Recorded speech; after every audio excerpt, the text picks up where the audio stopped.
Welcome, everyone, to the Contact Center Perspectives podcast. I'm Steve McDonald, your host. Today, we've got a phenomenal conversation with Shareth Ben we're going to have. Now, Shareth is the Chief Customer Officer at Apptega.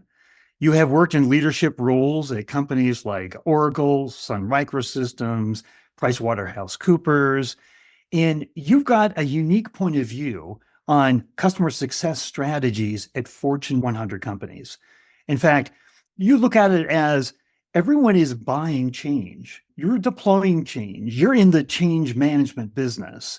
And so with that comes a lot that we need to be thinking about. But maybe before we get into that conversation, if you wouldn't mind just expanding a little bit on your background so that we know a little bit more about you. Thanks, Steve. First of all, thanks for having me on the podcast. Enjoy being here. Yeah, to summarize my experience, I would say it comes from the intersection of cybersecurity, customer success / professional services, and startups for the most part. But I also worked at Pricewaterhouse for a good 5 years. And so I have the consulting experience along with the enterprise grade deployment of software across those several years that I worked at. I see myself as a cybersecurity professional first before a customer success leader or so, because in the end of the day, the customers I'm serving, the communities that I'm working with is all about protecting our assets, our reputation, our brand from adversaries. I think that's the core mission of what I've been doing.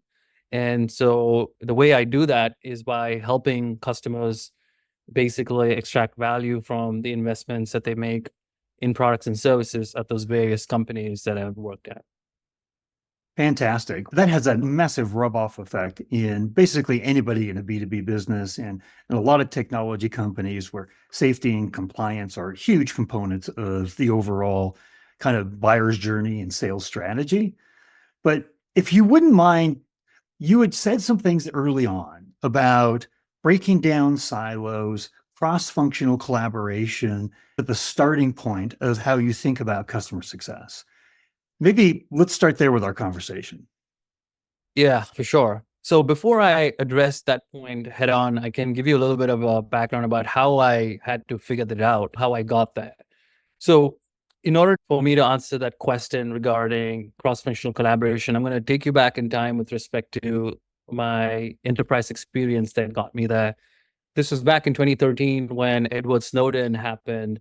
And that incident basically sent ripple effects across the industry where any organization that had a brand to protect and reputation to withhold decided to put together an insider threat program to monitor for any misuse of company assets and information by employees and contractors. I was in the midst of that whirlwind, and I happened to work with some of the largest organizations, including banks at Wall Street, largest airlines, manufacturers, where I worked hand in hand with the security departments to basically build and augment and roll out this program. And when you deal with insider threat, it requires you to work with all functions of the business because insider threat is a people problem. It's not a technology problem, which means you need to have buy-in from HR, you need to have buy-in from legal, you need to have buy-in from technology, you need to have buy-in from the various functional business units in order to make sure that when you have an incident, how do you actually go about triaging that? Because it touches all aspects of the business. I had to, in a very early age in my experience, figure out how to work cross-functionally to solve for that particular need. When you fast forward, when I was appointed VP of Customer Success at my previous company, which was a 100 million ARR company, I found myself in a whirlwind where we had to improve our retention rates, we had to improve customer satisfaction, and I had to get to work quickly by aligning the synergies between various functional units to deliver outcomes. And the way I see this problem being solved is using the concept of cultural brokers. And this is something I have to give credit to the Harvard Business Review. I'm a council member there as well. They wrote up the strategy that I think leaders can use, which I adopted. And the concept is that cultural brokers are individuals within companies who can basically traverse cross-functionally with ease, with least amount of friction because of their innate skills and qualities and so on. To give you a particular example, when I had to make inroads with the sales organization, I actually went out there and I hired a VP of sales inside the customer success unit who was looking for a transition. And what that really did is that when I had to talk to 30 different VPs and senior directors of sales, we were a global unit. So we had sellers and leaders across the 5 different continents. And so this particular individual was able to break ice and make inroads with that unit much better because he was one of them. And he was able to speak their language, which I could have never done, or would have taken me years, which I didn't have that kind of time. I had to figure it out much sooner. And so that's a strategy that worked really well because in order for us to, again, implement change, which is working with sales to tell them, how do we go about doing account management? How do we improve our renewal process? How do we improve our upsell process? All those aspects require better collaboration. And what better way to do it by using somebody who understands the language, who speaks the language. So that's a great example that worked for me. I love that. So I want to pair that with what you talked about in your role at PricewaterhouseCoopers, because you use the word consulting, this cross-functional collaboration. And I love the idea of, if you're going to work with a sales organization, distributed sales organization across the world, bringing on somebody that actually knows, has lived, walked in their shoes, is seen as a peer. So I love that. Tell us more about how you then consult with different departments, sales, marketing, product, because you are the fulcrum. You're the one that is talking with the customer. You're consulting with the customer. You're leading the customer. You use words like listening and empathy, active listening, right? How does that translate? Not only does there need to be cross-department collaboration, but how do you make that happen? Yeah, what I would say is I think everybody needs to have a little bit of a consulting skill in them, because what consulting really teaches you, and especially some of these big fours teaches you, is customer empathy, active listening, and strategic thinking. And all those skills are life skills that you need both at work and off work to basically find solutions, collaborate, work together, and so on. I truly believe one of the most important or vital functions of a customer success leader is to find synergies between all these different functional units in order to deliver outcomes for a customer. It can be something of listening to the customer demands through support and influencing the product roadmap, or it could be looking at post-sales analysis to identify customers that don't really fit the right profile and influencing marketing. So there are various such examples that I can think of. And in order for you to bring about the synergy, you have to have a consultative mindset where you are looking for win-wins between at the leadership level, as well as going to the team level and looking for not just rolling out processes, but identifying inertia, because there's always resistance to change, and figuring out what we need to do at the team level. Because the mistake I've made is I was naive to think just because I shake hands and I'm aligned with the leader, it's going to flow down. It's to the team level, but wasn't the case. So you have to hit the road and understand and listen and be ready to change, be ready to make about whatever is required to translate and make the transformation happen. One of the things that I think I'm taking away from here, which I actually love, is the idea of active listening, strategic thinking, empathy in terms of consulting with clients makes perfect sense. But what I'm hearing from you is that you're actually applying that to your internal clients, these other departments. You have to be strategic. You have to be empathetic to their needs in a sales organization and the processes that they go through and how you're supporting and helping them. Is that a good way to think about this? That in customer success, yes, you're consulting with clients, external clients, but you're also a consultant that has to deploy change management internally as well. Yeah, that's exactly right. I think change management is key, and your understanding is correct. It's a lot of the customer facing knowledge experience that I built over the years working with enterprise clients is exactly what's getting transferred to now the inner workings of what I need to do in order to promote collaboration and achieve outcomes, not just for the customers, but also for the company. Because in the end of the day, you have to balance both. You can't say yes to everything the customer wants And that way the company takes a hit. You have to find a balance.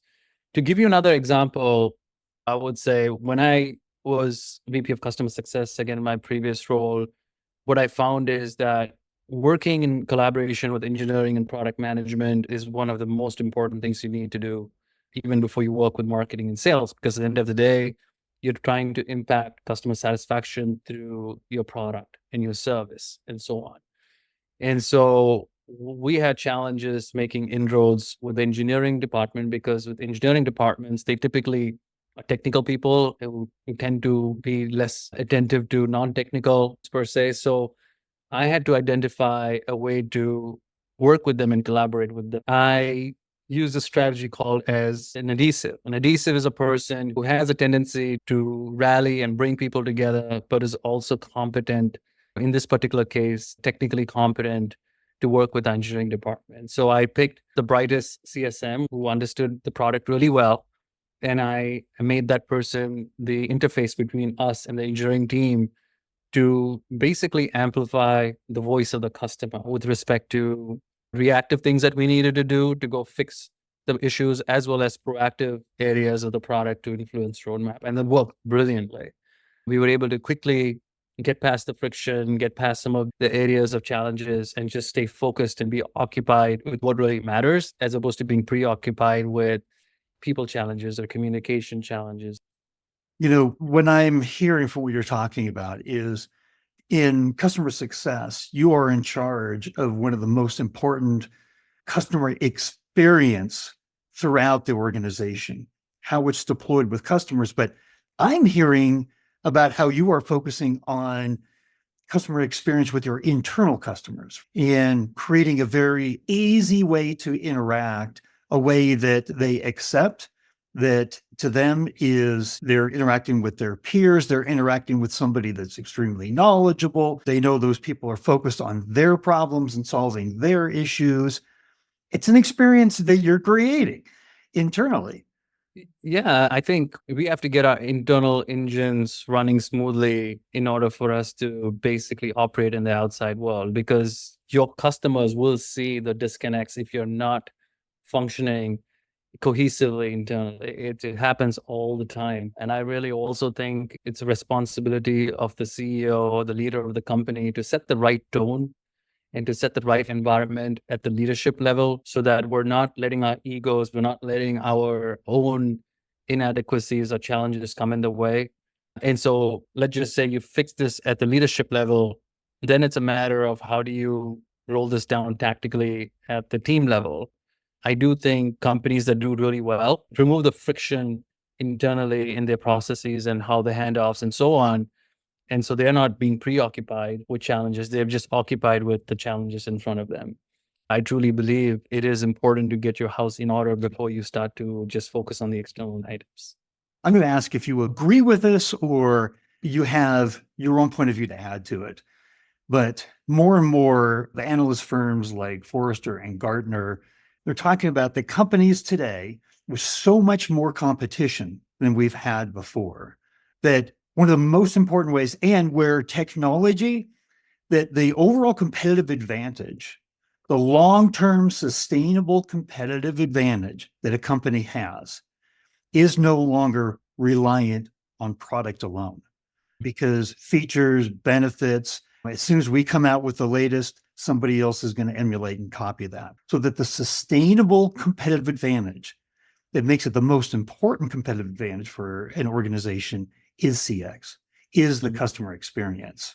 And so the reason why I had light bulbs going off with what you were talking about there is, in order to have a sustainable competitive advantage for the organization externally with clients, you need to have a sustainable competitive advantage, that experience internally, cross-functionally. If you don't have that cross-functionally internally, where everybody is working together, wants to work together, that is not working in silos, you will never have a experience as a competitive advantage externally for your clients. That's true. If you ask me the question, I think it's fundamental to get that in place, get that alignment. Several companies, or majority of the companies, struggle with this. And I think that's why planning leadership offsites and so on are becoming so vital. I have friends who work in Salesforce, and I think they're doing offsite quite recently. We did one about a month ago because it really helps to get some of these motions in place, which is to achieve internal alignment, knowledge sharing, information sharing, and so on and so forth. I'll give you a specific example. Customer insights and customer intelligence is also becoming vital to CX. You mentioned that CX is the linchpin in a lot of ways because they're talking to the customers day in and day out. They have a lot of data and information that can really help transform some of the areas of the business that require transformation. One such area I can think of is a lot of times companies make the mistake of letting the wrong customers in because, well, they have a big churn problem is because they have a ideal customer profile problem. They haven't done a job in profiling the customers, or they are not doing what's needed to let the right customers in. So that's something that we see constantly in the post-sales motion. So how does a customer success leader, it is a responsibility, I would say, to use that information to take back to marketing and sales and to leadership and say, look, this is the cost to serve. This is the price we're paying to serve these non-ideal customers measured by cost to serve. And so use data and that intelligence to basically bring about the change you need as opposed to being a victim. And I've done that and made that mistake in the past, is just being a victim of this process. And I said, what can I do differently when I go to my next gig? And now that's what I'm doing, is using the sales data to be able to bring about those changes. And data is so important. You talked about data that was helping you consult with sales so we can close more deals. You were also talking about data that helped inform product and where that data was coming from. And that a big part of that data was also coming from customer support because they're handling the tickets. They're talking to customers on a regular basis. Can you tell us a little bit more about your point of view on the importance of using this kind of data? If you didn't have that data, your ability to consult with these other different departments, how would it impact that? It's just going to take much longer to get the outcomes and hit your goals because you're going to have to learn it the hard way, or with the access to data, you basically circumvent all the guesswork and you get right to the truth. It is about finding truth in these areas, whether it's going after looking for existing customer base to look for an ideal customer and figuring out where you want to expand. Where is the expansion opportunity? That's looking for truth, and that comes from data. Or if it's influencing your product roadmap, is really understanding what are the needs of your customer and, most importantly, which ones to prioritize. That comes from data. Or it could be how to build customer advocacy. How do you identify and how do you nurture these customers who you want to bet on, who can come through for you at the time of referrals and so on. And unsolicited referrals is the best state of customer advocacy, and I've experienced that and I keep chasing for that. But in other ways you can do that is build communities and promote people who are your champions, because they are out there, but you need to figure a way to find them. If I were to ask throughout your career and everything that you've done, we've talked about a lot today. What would you say that you're most proud of that you've been able to accomplish? For me, it is about empowering my team to be able to do their best, because that's how I'd like to be treated. So that's why I want to pass on to my team as well, is to create an environment of trust and openness where we can all collaborate. That's something, if you interviewed some of my past members of my team, they would always say that is a trust, giving them the choice to be able to do what they need to do. I think you achieve far more productivity when you create that environment as opposed to an environment which is the opposite of that. I think I'm pretty proud of doing that in the past, and I think I'm continuing to cultivate that kind of culture at the moment as well. What haven't we talked about yet in terms of the lessons learned from Fortune 100 companies and how you apply it to customer success strategies? What areas haven't we covered yet that you want to talk about? I think team productivity is an area that's near and dear to me, especially I read this book called Culture Shock, which Gallup had released, I think, last year, which talked about America has a productivity crisis. It always had it, and made post-pandemic things, productivity went up. Everybody was working hard, and then now things are back to, I think, in the 20s or 30s. It's pretty low. And it's happening across the board where if you take any organization, 1/3 is fully dialed in, 1/3 is in between, 1/3 is checked out. Just generally speaking, I would say. And obviously people can debate about that. So how do we be productive in a way that is able to allow people to balance life and work and everything else in between? I think that's a challenge that we all face day to day. When I talk to my friends or peers, everybody has that challenge. And I think culture makes a big difference. Fortunately, some companies are in a better position than not. And it's an unsolved problem. And that really intrigues me and interests me. And I'm always keen to learn new ways to deal with that. Your title is Chief Customer Officer. The title of this episode that we're recording right now is Strategies for Customer Success. We could have talked 100% about strategies focused on the customer. We have spent the vast majority of this episode actually talking about team productivity, trust, internal collaboration, internal experiences, how you're consulting internally, using internal data. You spent a lot of time talking about what has to happen internally within an organization in order to have a successful organization for your customers. It's true. It's true. It's not like the customer facing stuff doesn't matter.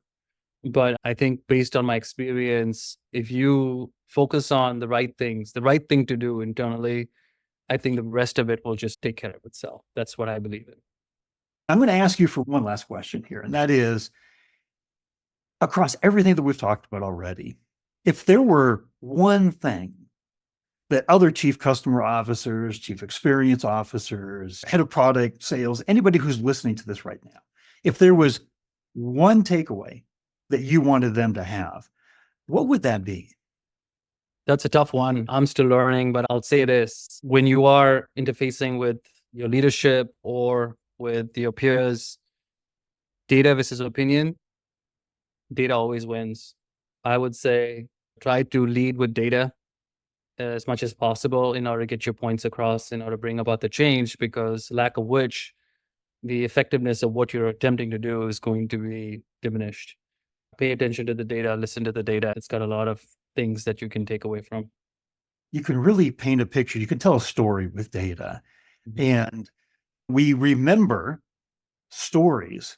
When we're told information in the form of a story, we remember it 22 times more than if it's just bullet points, the raw data. So looking at the reports is fantastic, but telling the story, like you said earlier about how much the data is telling us, look, with the customers that are not part of our ICP, this is how much it's costing us to support them. And then the retention suffers, those testimonials, the validations that we want, we're not going to get what we really need. It's going to cost us a lot more. We're not going to retain them. We're not going to get the kind of aid and enablement for sales that we need. We're not going to get the right fit or feedback for product. So that data really tells a vital story. Either way, how we're being successful, but also how we're not focusing in the right areas. That's what I'm taking away. Is that a good takeaway? 100%. The best way to summarize it would be to connect the dots. Connect the dots between the data, the cause and action, and the change. And when you do that, then you're able to articulate it well using a nice story, using anecdotes as well as facts. I think you can be a lot more effective in your communication. Yeah, you got it, Steve. All right. Fantastic. I know that there's going to be questions that people have. Would it be appropriate that maybe we gave out a link to your LinkedIn profile if people had questions and wanted to get in contact with you? Absolutely. I would love to do that. Fantastic. Thank you, Shareth, for coming on and sharing all of these insights. It just makes us all better and stronger if we can learn from our peers. So thank you very much. Thanks for the opportunity, Steve. Enjoy talking to you today.